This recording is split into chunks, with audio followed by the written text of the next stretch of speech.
I remember the excitement in the air that morning. London had never felt so alive, and neither had I. Olivia and I were about to leave for Paris, our first real vacation together. I thought everything was perfect. "Tom, are you packed yet?" Olivia's voice floated through the door of the bathroom, but I could tell something was off. It wasn't her usual enthusiasm. "I'll be ready in a sec. You know how I am." I chuckled, brushing it off. I'd learned to laugh through the tension. Olivia and I had been together for a year, and though things hadn't always been smooth, this trip felt like it would fix everything. It was supposed to. She didn't answer, but I heard her moving around in the living room. I quickly finished packing my bag. As I slipped on my jacket, I glanced at myself in the mirror. Something about my reflection felt different today. It was like there was a weight I couldn't shake off, a quiet murmur in the back of my mind that I couldn't ignore. Still, I pushed it down. Paris awaited, and nothing else mattered. I found her standing by the window when I walked into the living room. She wasn't looking at me but out at the city, her face cast in shadow. I knew she was beautiful, but at that moment, something about her was distant. "Olivia?" I called softly, stepping toward her. She turned to me, her smile forced. It wasn't a smile I recognized. "Yeah, I'm good. Just thinking," she replied, her voice trailing off like she didn't believe what she was saying. I felt a brief flicker of doubt, but I brushed it off.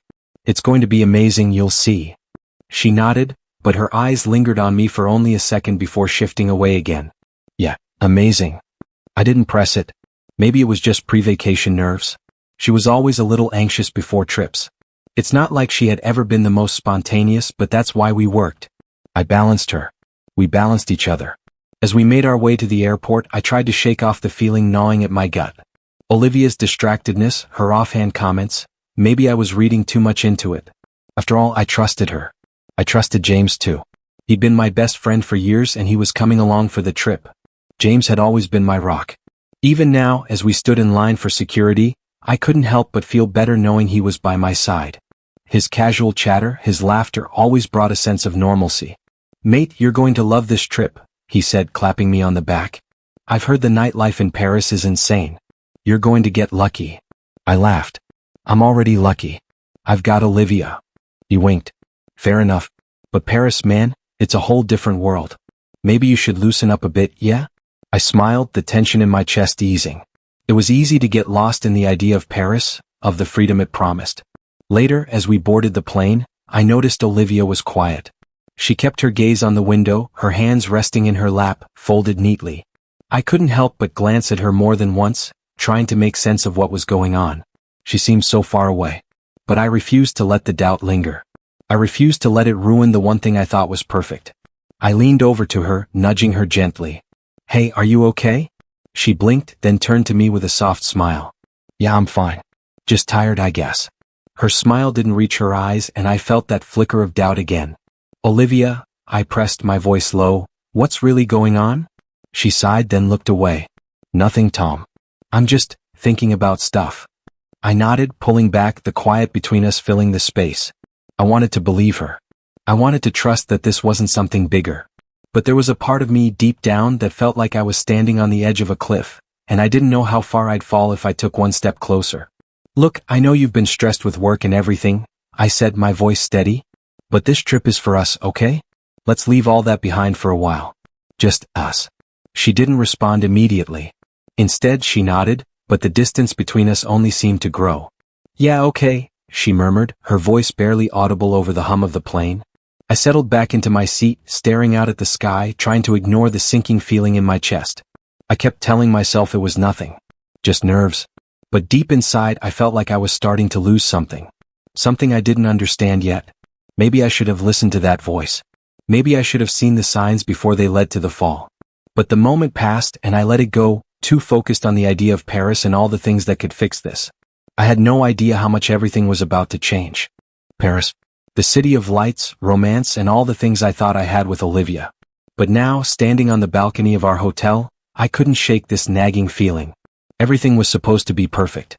Instead, there was this distance between us. I glanced over at Olivia, leaning on the railing, her eyes scanning the city. The breeze tangled her hair, and for a second I just watched her, trying to figure out what was wrong. She hadn't been herself since we arrived. I'd brushed it off as travel stress, but now, it was harder to ignore. "Everything okay?" I asked, stepping closer. She didn't look at me right away. Just took in a deep breath, her shoulders a little too stiff. Yeah. Just tired, you know? She smiled, but it didn't reach her eyes. I nodded, though I wasn't convinced. You've been acting distant. Is it just the trip, or is it something else? Olivia turned toward me, her eyes briefly locking with mine. It's nothing, Tom. Really? But her voice lacked conviction. I tried to ignore the feeling creeping up inside me. Maybe I was overthinking things. Paris was supposed to be a fresh start, a break from everything. But there was something in the air, something I couldn't quite place. Later that evening we met up with James. He had come to Paris with us to make the trip more fun, and I was glad to have him there. I knew things were a little tense with Olivia, but James had always been the guy who could lighten the mood. Or so I thought. As we sat down at a small cafe in the heart of the city, I watched Olivia and James a little too closely. They were laughing, their heads close together, and there was something about it that felt off. It wasn't just friendly banter. The way they looked at each other, there was more there than just friendship. I leaned back in my chair, trying not to let my mind go wild. You two are close, huh? I said, attempting to sound casual, but I could hear the edge in my own voice. James shot me a grin. You know it, mate. Been friends for years. But Olivia, she was different. She didn't smile like she used to when I joked. Her eyes flicked to mine for a split second, and then she turned away, her attention returning to James. That nagging feeling grew stronger and I couldn't ignore it. It was like watching a slow-motion car crash, waiting for something terrible to happen, but not being able to stop it. The way Olivia laughed at James's jokes, it wasn't the same laugh she gave me. Later that night we decided to go out to explore Paris by night. The city was stunning, lit up like a dream, but I couldn't enjoy it like I should have. I kept watching Olivia and James, their chemistry palpable, like they shared some secret I wasn't a part of. The more I noticed it, the more uncomfortable I felt. We ended up at a bar in the Marais district. The music was loud and everyone was laughing, but I couldn't shake the coldness growing between Olivia and me. She seemed so lost in conversation with James as if I didn't even exist. Want to get a drink? I asked Olivia, trying to pull her away from James, but she barely acknowledged me. Yes, sure, she said, but her eyes never left James. I turned toward the bar, frustration building in my chest. I didn't know why, but I felt like I was losing her, slipping through my fingers like sand. I came back with the drinks and found them huddled closer than before. Olivia's hand was resting on James's arm as he spoke, and she was leaning in, looking up at him in a way that made my stomach twist. I stopped in my tracks. The anger, the confusion, it all hit me at once. Olivia, I said, my voice tight with disbelief. What's going on? She turned to me with a start, as if she hadn't realized I was there. The smile she gave me was strained. What do you mean? I looked between her and James, my hands clenching around the drink. You're acting like something's changed. Why are you so close to him? Olivia blinked, caught off guard by my outburst. She quickly pulled her hand away from James, but the damage was done. I could see it now, see how she looked at him differently. She was too comfortable around him, too familiar. I don't know what you're talking about, Olivia stammered, but the hesitation in her voice was all I needed to hear. I couldn't take it anymore. The doubt, the hurt, it was too much. Without thinking, I turned and walked out of the bar, not caring that Olivia or James were behind me. I needed air. I needed space. My chest felt tight and my head was spinning. Was I being paranoid? No. Deep down I knew. I could feel it. The cold air of Paris hit me as I stepped outside. I leaned against the wall, my mind racing, my hands trembling. Olivia had always been the one who made me feel safe, the one I thought I could trust. But now I wasn't sure of anything anymore. I didn't hear the footsteps behind me until it was too late. I turned to see James standing there, his face serious. Tom, he said, his voice low, like he was trying to soften the blow. I didn't mean for this to happen. I froze. What are you talking about? James hesitated. Olivia and I, we've been seeing each other. I couldn't breathe. What? It's not what you think, he started, but I couldn't hear him anymore. The world around me started to blur. My best friend. My girlfriend. Betrayal. I turned and walked away, my heart shattering with every step. I stepped off the plane and the cold air hit me like a slap to the face. London. The city I used to call home. But now it felt foreign, empty. Olivia and I had been apart for less than a day, but it felt like a lifetime. A lifetime of lies. Of betrayal. I couldn't even look at her the same way anymore. She was standing there at the gate waiting for me. Her eyes met mine, but instead of the warmth I used to feel, I only saw a reflection of the emptiness I felt inside. I didn't speak immediately. I couldn't.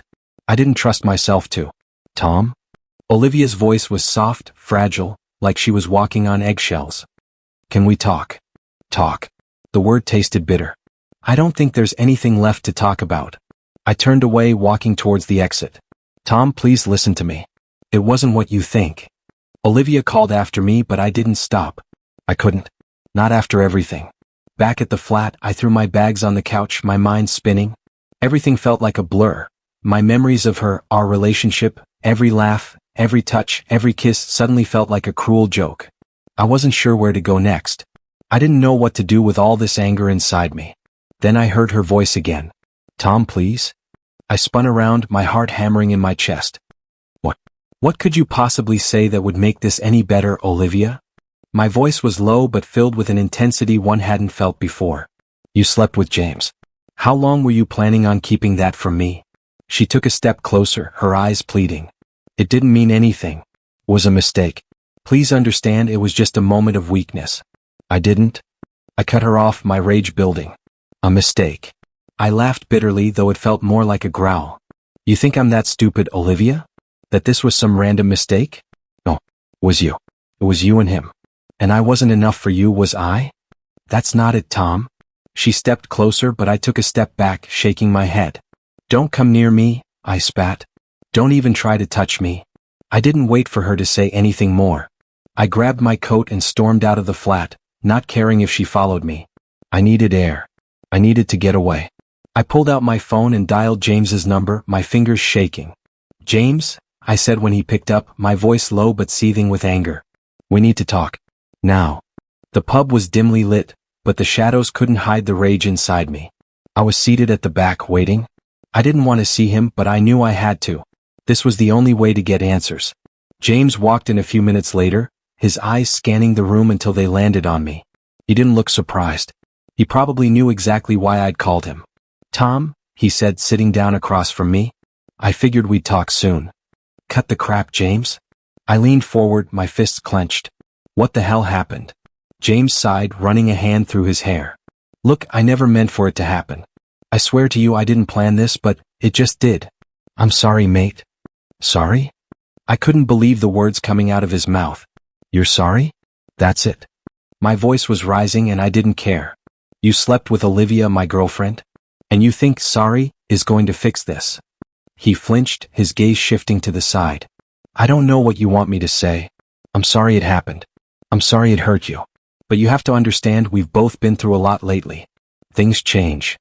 Things change? My voice cracked, but the anger only intensified. You've been my best friend for years, James. And you think this is something that just happens. I stood up, pacing back and forth. The betrayal was so raw, so fresh. It felt like I was suffocating in it. You took everything from me. Everything. My breath hitched, but I forced the words out. I trusted you both. And you betrayed me. James looked away, clearly uncomfortable. I never wanted to hurt you, Tom. But you have to know.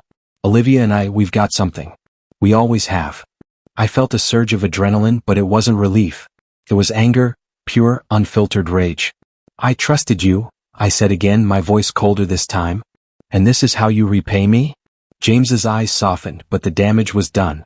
I didn't mean for it to get this far, he muttered. I know I messed up, Tom. But I can't undo it. I can't take it back. I stared at him for a long moment, trying to process everything he'd said. But there was no fixing this. No going back. Get out, I said quietly, my voice deadly calm now. Just go. We're done. He hesitated for a moment, his face full of regret, but he didn't say anything more. He just got up and walked away. I sat there, staring at the empty chair across from me. My heart was pounding in my chest, my mind spinning with thoughts of revenge, of justice. But somewhere deep inside, I knew that whatever happened next, I was never going to be the same. I didn't know what to do with the anger that was burning through me, but I knew I couldn't let it go. Not yet. Not until I had what I deserved. And then maybe I could move on. I needed to leave. London was suffocating me. Every street, every corner, every memory of Olivia haunted me. The city had once been my home, but now it felt like a prison, a place where I couldn't escape my past. So I packed up what little I had left, my clothes, my broken heart, and moved to Manchester. It was a fresh start, or at least that's what I kept telling myself. The first few days were a blur. The apartment was small, nothing fancy, but it was mine. A new chapter, a new city, and for the first time in weeks I felt like I could breathe. I threw myself into my job, trying to distract myself from everything I was running from. It wasn't easy though. I was still raw, still haunted by the image of Olivia and James. But I had to keep going. I had to rebuild. "Hey Tom. You okay?" Rachel, a colleague from work, greeted me with a smile as I walked into the office. "Yeah, just trying to get settled in," I replied, offering a tight smile. It felt good to hear someone speak to me like things were normal. Like my life hadn't just shattered. "Well, if you need anything at all, just let me know," Rachel said, her eyes lingering a little too long on me. But I didn't want to get into it. Not yet. Not with anyone. "Thanks, I appreciate it," I said, turning to walk to my desk. The last thing I wanted was to explain myself. Not here, not now. The first few weeks in Manchester were a mixture of numbness and pain. I went through the motions, did what I had to do, but the weight of my past was always there, lurking in the background. Olivia tried reaching out a few times, texts, emails, even a call or two, but I ignored them all. I couldn't let her back in. Not after everything. I had to focus on moving forward. If I didn't, I'd be stuck in the past forever. One evening, as I sat at my desk trying to get ahead of my workload, my phone buzzed.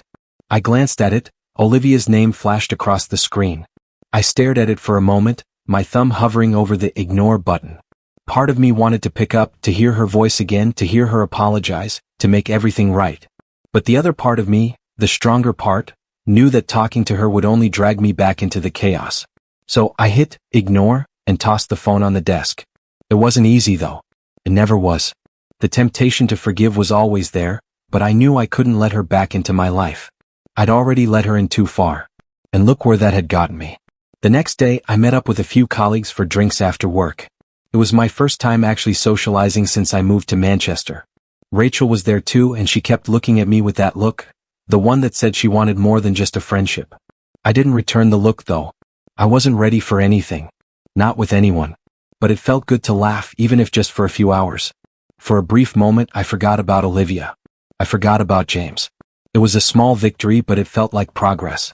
As the night went on, I found myself drifting into the back of the bar, away from the noise.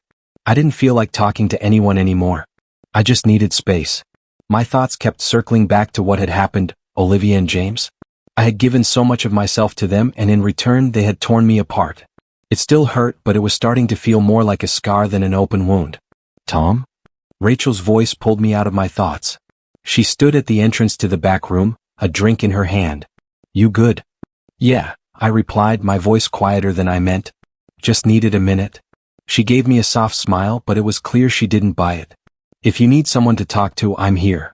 I nodded, forcing a smile. "Thanks, Rachel. I appreciate it." A few days later, I received another text from Olivia. This time it was simple. "I miss you." I stared at the screen, my thumb hovering over the reply button. Part of me wanted to answer, to tell her everything I'd been feeling, but I knew better. I couldn't go back to that place. Not again. I deleted the message without responding and put my phone face down on the table. For the first time in a while, I didn't feel like I was drowning. It wasn't perfect, but it was a start. Over the next few weeks, things slowly started to get easier. I threw myself into work, built a routine, and began to make Manchester feel like home. It wasn't the same, but I was surviving. One foot in front of the other. Rachel invited me out again, but this time I made a decision. I wasn't going to push her away. I wasn't ready for a relationship, but maybe I could let someone in. Maybe I could allow myself to feel something again, even if it wasn't the same as what I had with Olivia. I wasn't ready for love, but maybe, just maybe, I could be ready for something else. Maybe, for once, I could start rebuilding who I was, without the weight of the past dragging me down. As I walked out of the office that evening, the sun setting behind me, I felt a quiet sense of hope. It wasn't much, but it was enough to keep moving forward. One step at a time. I didn't know what I was trying to find in Manchester. Maybe I thought a change of scenery would help. Maybe I hoped the city's pulse would drown out the noise in my head, but it didn't. The past still haunted me, Olivia, James, the betrayal, the lies. No matter how hard I tried, I couldn't escape it.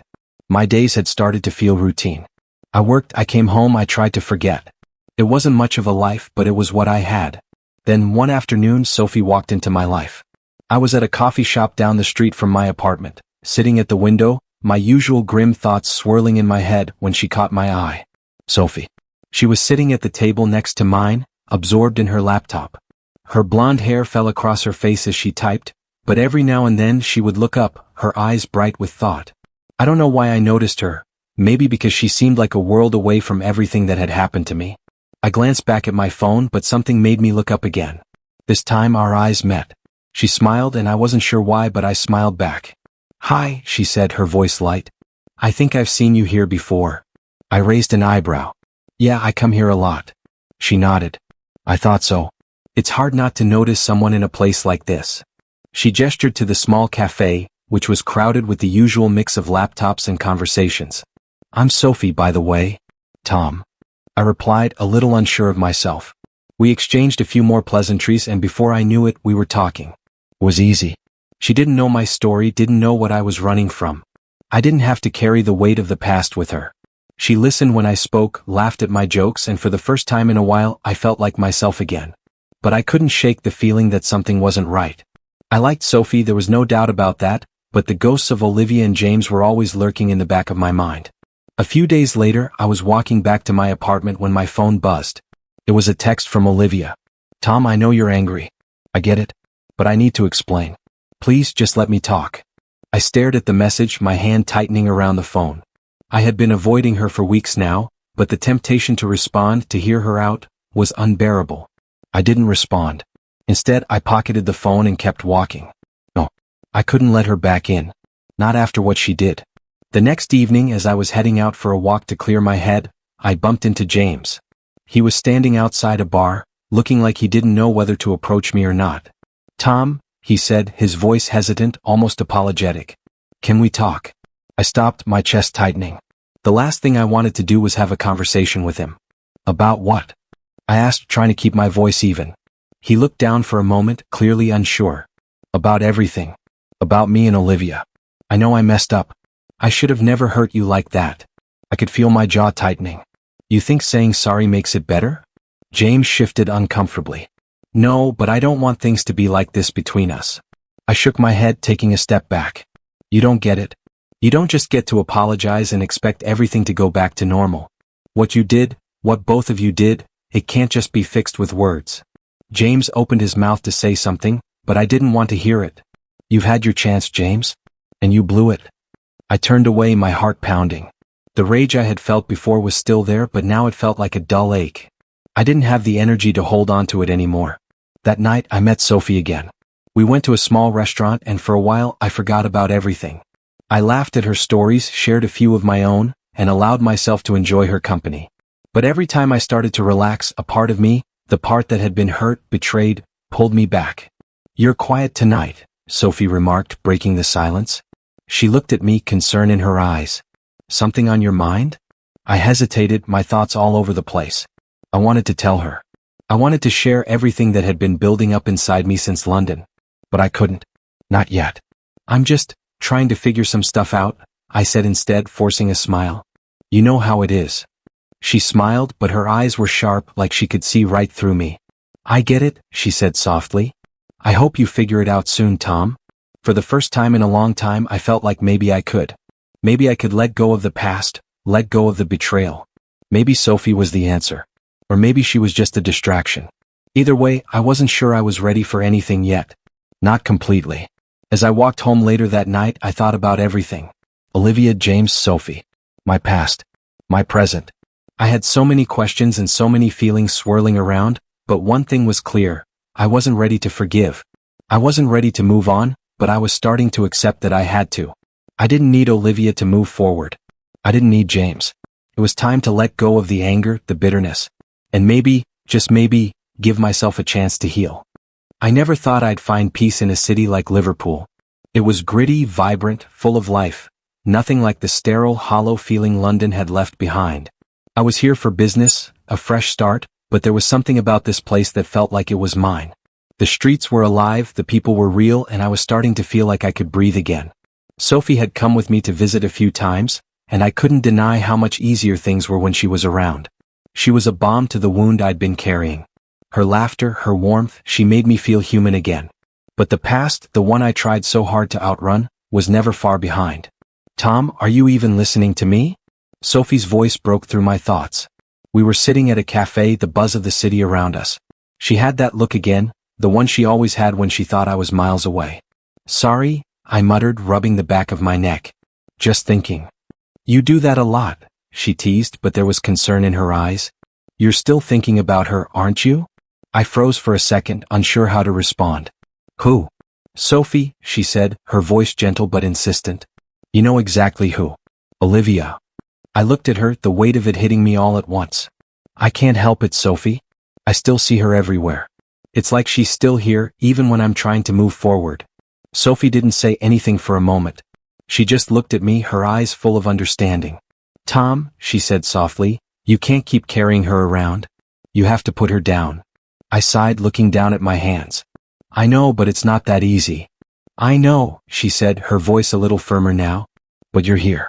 You've got this new life, new chance. Don't let her take that from you. It was the first time anyone had said it so plainly. Sophie was right, of course. But still, the weight of betrayal, of what Olivia and James had done to me, never fully left. I couldn't shake it off no matter how hard I tried. There were days when it felt like the whole world had turned its back on me, and I was just a shell of who I used to be. The next day I was at the office trying to stay focused on the task at hand. The business opportunity that had brought me to Liverpool was starting to show promise. I was finally starting to get back on track, to feel like I was in control of something again. The company I worked for was opening new branches, and I had been given the responsibility to oversee a few of them. It wasn't the dream job I'd imagined, but it was enough to keep me busy, and that was the most important thing. That was when he walked in.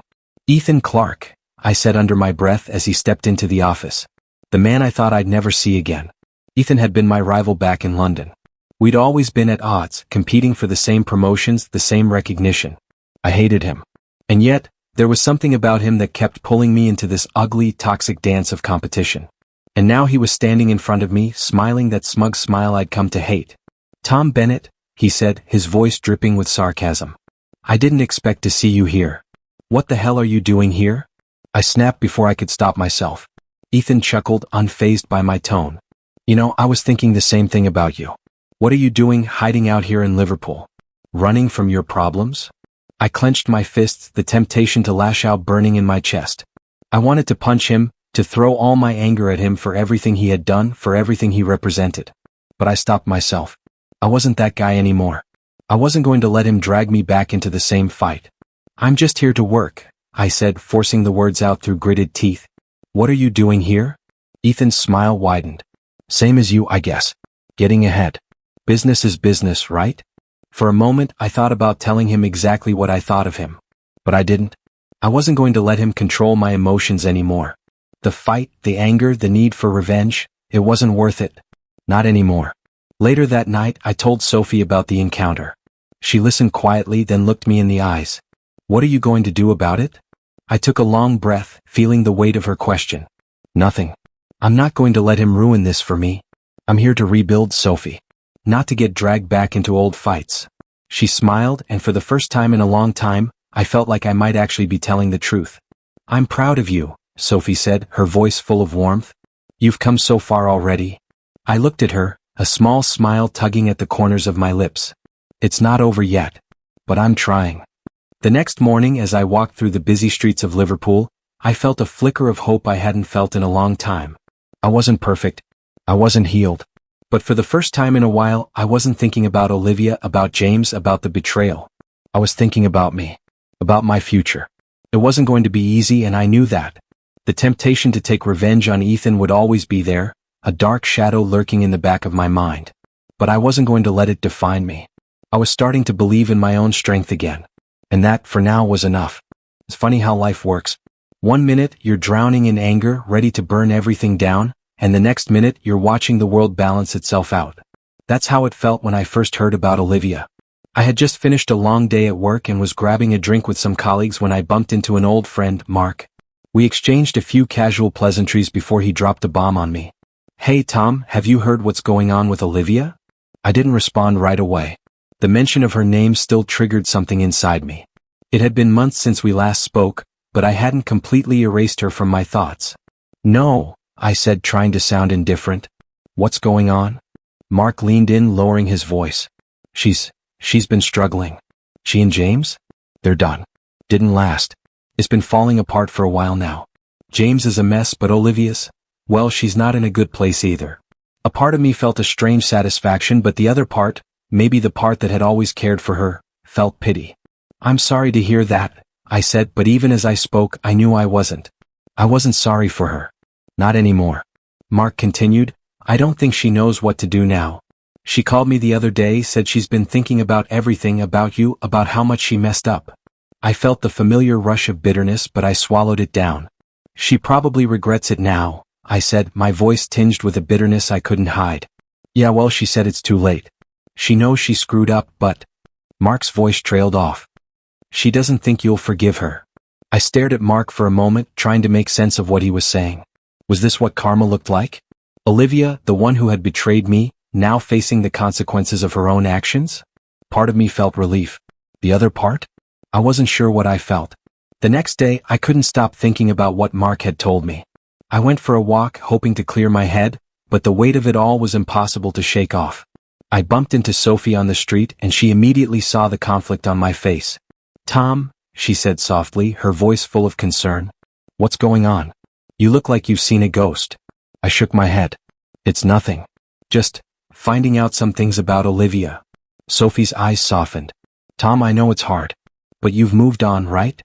I looked at her, her eyes so full of understanding. I thought I had, I muttered. But it's like the universe is just throwing everything in my face now. Sophie didn't say anything right away. She just stood there, her eyes searching mine, waiting for me to talk. She's falling apart, I said, the words coming out more bitter than I intended. Olivia. She's losing everything. And part of me feels like it's karma, but the other part? The part that still cares? It feels like a punch to the gut. Sophie reached out, placing a hand on my arm. You've been through enough, Tom. You don't owe her anything. You don't have to feel bad for her. I nodded, but the feeling lingered. I didn't want to care about Olivia anymore. But there was a part of me, deep down, that still did. Later that evening, I got another message from Mark. Olivia's asking about you. She's really sorry, Tom. She said she never realized how much you meant to her until she lost you. I sat there staring at the message, feeling a sick twist in my stomach. Regret. That's what she was feeling now. The same regret I had felt when I first found out about her betrayal. But what good was that regret now? I didn't respond right away. My mind was racing, torn between wanting to let her feel the weight of her actions and the old part of me that wanted to forgive her, wanted to believe that she could change. A week went by before I heard from Olivia directly. She called me late one evening and I almost didn't answer. But I couldn't ignore it. Tom, her voice was soft, almost fragile. I know you probably hate me right now and I don't blame you. I want you to know that I'm sorry. I never meant to hurt you. I was stupid and I see that now. I took a deep breath, trying to steady myself. You did hurt me, Olivia. You hurt me in ways I didn't think I could be hurt. I know, she said quietly. And I'm sorry. I've been trying to fix everything, but I know it's too late. You're probably better off without me. Her words stung, but I stayed quiet for a moment. I wasn't ready to forgive her. Not yet. Maybe not ever. But there was something in her voice, something raw, something real, that made me realize that this wasn't just about revenge anymore. No, Olivia, I said finally, my voice steady. You made your choice, and I'm making mine. I've moved on. I'm moving on. I could hear her breathing on the other end, the silence hanging between us like a heavy curtain. Goodbye, Olivia, I said softly, my heart heavy but resolute. As I hung up the phone, I felt a strange sense of peace. It wasn't forgiveness. It wasn't revenge. It was just acceptance. Karma had unfolded, and the universe had balanced the scales. Olivia had gotten what she deserved. And I was finally ready to move on. I couldn't keep running anymore. The past had been chasing me for far too long, and now it was time to face it. I knew it was coming, knew I couldn't avoid it forever. I had to confront Olivia and James one last time. But I wasn't the same person I had been when I first found out. I had changed. I booked a train to Bristol. I wasn't sure what I'd say when I got there, but I knew I had to see them. I had to hear them beg for forgiveness. I couldn't go on like this, carrying this weight, without knowing I'd done everything I could to find closure. The train ride was long, and the closer we got to Bristol, the more my stomach twisted. Was I ready for this? Was I ready to face the people who had shattered my trust and left me broken? My hand gripped the seat beside me, my thoughts racing. The memories of Olivia and James, of the betrayal, they were fresh, still burning like an open wound.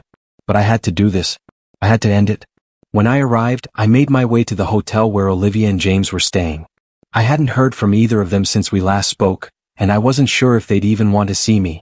But I couldn't leave without talking to them, without hearing their side of it all. I walked into the hotel lobby, my heart pounding in my chest. The receptionist gave me a polite smile as I asked for their room number. The elevator ride up felt like an eternity. When the door opened on their floor, I felt my breath catch in my throat. This was it. No turning back now. I knocked on the door, my hand shaking slightly. It opened slowly and there stood Olivia. She looked different. Her hair wasn't as perfect as it used to be, and her eyes were tired, filled with something I couldn't quite place. "Tom," she whispered, barely a sound.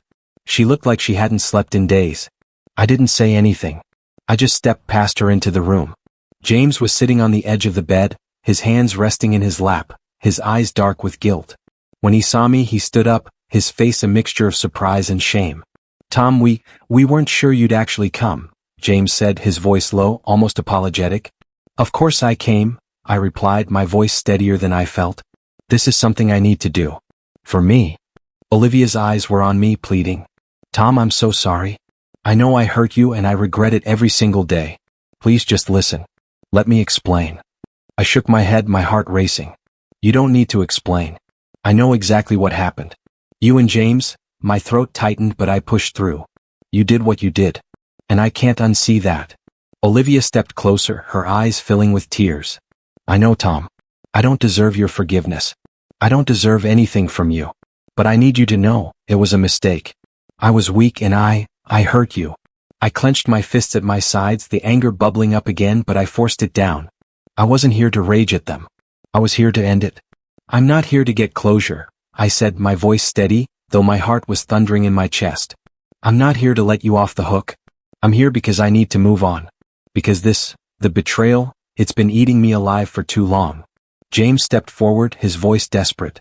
"Tom, please, I know what we did was wrong and I know I've lost everything because of it. But I want to make it right. I want to fix it somehow." I laughed bitterly, shaking my head. "You think you can fix it? You think you can just say sorry and make it go away?" I paused, my eyes flashing between Olivia and James. "You've taken so much from me. But I'm not going to let you take any more." The room was quiet for a long moment. Olivia reached for my arm, her fingers brushing lightly against my sleeve, but I pulled away. "I'm done," I said, my voice quiet but firm. "I've spent so much of my life trying to hold on to something that wasn't real. But I can't do that anymore. I can't keep hoping for something that's never going to come." Olivia's eyes were full of regret, and for a moment, I saw the girl I used to love. The girl I thought was worth fighting for. But that was a long time ago. I wasn't that person anymore. "I don't want to hear it," I said, my voice hardening. "I'm not angry anymore. But I'm also not going to let you drag me down with your mistakes. I've learned that I don't need you, Olivia. I don't need either of you. And I'm better off without you." James and Olivia looked at me, stunned, as if they didn't know how to respond. And maybe they didn't. Maybe they were waiting for me to scream at them, to throw everything in their faces, but I wasn't going to give them that satisfaction. I took a step back, my gaze firm. This is over. And it's time for me to move on. For good. As I walked out of their hotel room, I felt lighter. It was as if a weight had been lifted from my shoulders. I didn't need revenge. I didn't need to watch them suffer. I just needed to move forward. I didn't have any more room in my life for the past. I wasn't going to spend my days dwelling on what they did anymore. I had learned my lesson and I was done with them. For good. As I walked down the hallway, I felt something shift inside me. Peace. For the first time in a long time, I felt free. Free from the anger. Free from the heartbreak. It was over. And I was finally ready to let go. I hadn't realized how far I'd come until one evening as I sat at my desk, the weight of everything finally lifted from my shoulders. The past wasn't in my thoughts anymore. The anger, the bitterness, it had all been replaced by something lighter, something I hadn't felt in years. I glanced around my apartment in Liverpool at the life I had started to build. The work I'd done. The success I had found, not just in business but in myself. I had stopped running from the ghosts of the past. And for the first time I could breathe. The doorbell rang, breaking me from my thoughts. I didn't have to check the peephole. I knew who it was. Sophie.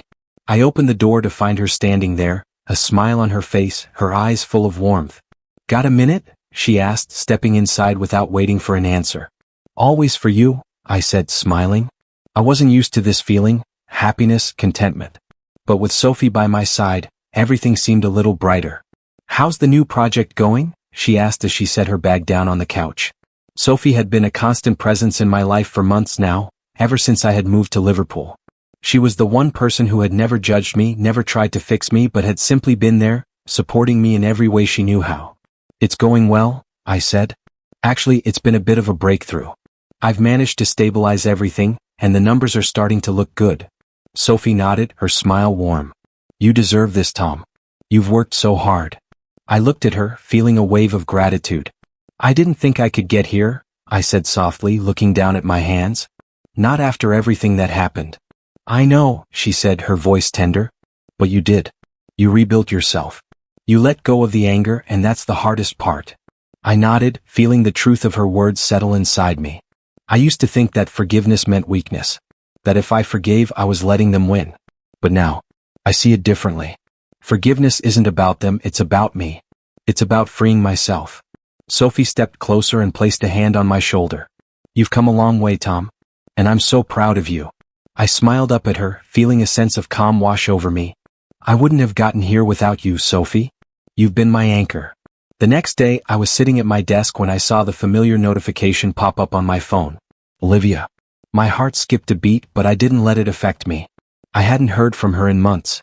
Part of me had expected this, her reaching out, trying to apologize again. But I wasn't the same person who had been desperate for her forgiveness. I tapped the screen and opened the message. "Tom, I don't expect you to reply. I just need you to know that I regret everything. I see now what I lost and I can't take it back. I wish you nothing but peace. I'm sorry for the pain I caused." I read it through, my fingers hovering over the phone. I could feel the old anger trying to surface, the need to tell her how much she had hurt me, to make her feel the weight of the years I'd spent suffering. But then I thought about Sophie, about how far I had come. I didn't need Olivia to apologize for me to find peace. I typed a simple reply, my fingers moving with purpose. "Thank you for your message. But I've moved on. I don't need your apology to find peace. Take care." I stared at the message before hitting send. That was it. I didn't need anything more from Olivia. I didn't need to revisit the past, to live in the bitterness. I was done. Later that evening, Sophie and I sat on the couch, the soft glow of the lamp casting a warm light over the room. "How do you feel?" she asked, glancing over at me with a quiet curiosity. I smiled, my heart light. Free. Like I'm no longer carrying a burden around with me. "It's done, Sophie.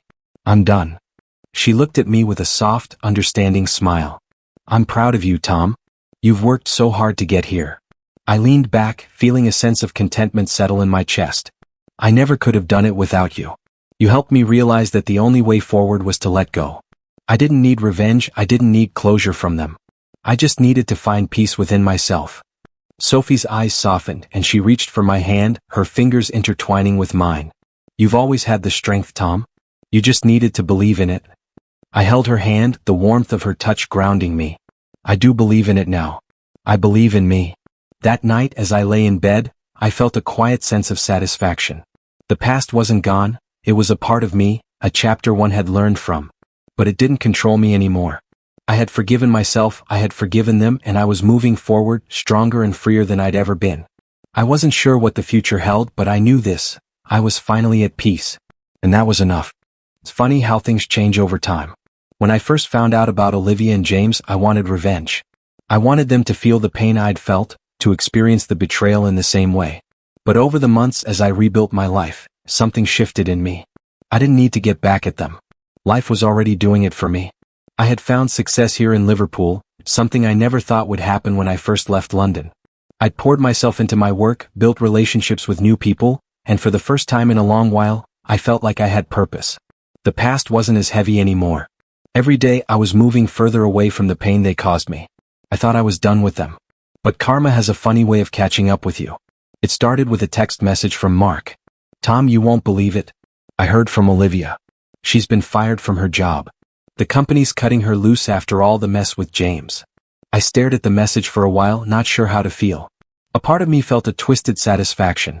After everything they'd put me through, seeing Olivia face the consequences of her actions felt like a small victory. But I didn't let it show. I didn't need it to show. I typed back, forcing myself to sound unaffected. "That's tough. She'll figure it out." The days that followed brought more of the same. Olivia's life was falling apart. One by one, the pieces she had built were crumbling. James had been in and out of her life, but now it seemed he was nowhere to be found. The last I heard, she was trying to pick up the broken pieces, but nothing seemed to work. I couldn't bring myself to care. I had moved on. Or so I told myself. A few weeks later, I was out for a walk when I saw a familiar face. It was Rachel, someone I hadn't seen in months. She spotted me from across the street and waved, her smile genuine if not a little surprised. "Tom," she called out, jogging over to me. "Hey, it's been forever." "Yeah," I said, forcing a smile. "How've you been?" Rachel paused for a moment, her face tightening as if there was something she wanted to say. "You know, I've been meaning to ask, have you heard from Olivia? I don't know if you're still in touch, but—" "No, I haven't talked to her," I cut in, my voice steady. "I haven't seen or heard from her in months." Rachel looked relieved, though she seemed hesitant to continue. "I heard she's struggling. The company she was with let her go, and she's been trying to get back on her feet. I don't know, it's just hard, you know?" I looked at her, really looked at her, and something inside me shifted. There was no anger anymore. No desire to hurt her. Just peace. "I'm sure she'll figure it out," I said. And that was all I could offer. I wasn't going to get involved in her mess anymore. Later that evening, as I sat in my apartment, I thought about what Rachel had said. Olivia's life was unraveling. But I wasn't interested in watching her fall apart. I wasn't interested in seeking out some twisted form of justice. It didn't matter. I had to focus on what was in front of me. My life. The life I was building. Sophie called me later that night, her voice warm through the phone. "Tom, how's everything going? How's work?" "Good," I said, settling back into the couch. "Everything's good. Busy, but it's good. I'm finally starting to feel like everything's in place." She chuckled softly. "Well, I'm glad to hear that. You deserve it. After everything you've been through, you deserve it." I smiled, but there was no bitterness behind it. "Thanks, Sophie. I couldn't have done it without you." She was quiet for a moment. "You've come so far, Tom. I remember when you first got here and you were so closed off, so hurt. You've come a long way." I leaned back, letting her words sink in. "Yeah, I have. It wasn't easy. But I learned something important through all of it." "What's that?" "I learned that the best revenge is living well. I don't need to keep dragging myself through the past. I'm not going to let it define me." Sophie's voice softened. "That's the best thing you could have learned." The next day I saw Olivia again. Not in person but on the news. Her face flashed across the screen in an article I wasn't expecting to read. "Former executive fired amid scandal," the headline read. I didn't need to read the details to know where it was heading. The fallout from her and James had been far-reaching, and now she was facing the consequences of her choices. But I didn't feel a rush of satisfaction like I thought I would. I didn't feel anything at all. Just nothing. I put my phone down, sitting back in my chair. The weight of the past was finally gone and I felt lighter. I didn't need to watch her suffer to know that things were right. Life had done its job. The universe had balanced things out. As I walked down the street later that afternoon, I realized something important. I had spent so long holding on to the anger, the need for revenge, for closure. But in the end, it wasn't about what Olivia or James did to me. It was about what I had done for myself. I had rebuilt my life. I had learned to forgive, not just them but myself too. And in doing so, I had found peace. And that was all I needed. I was free.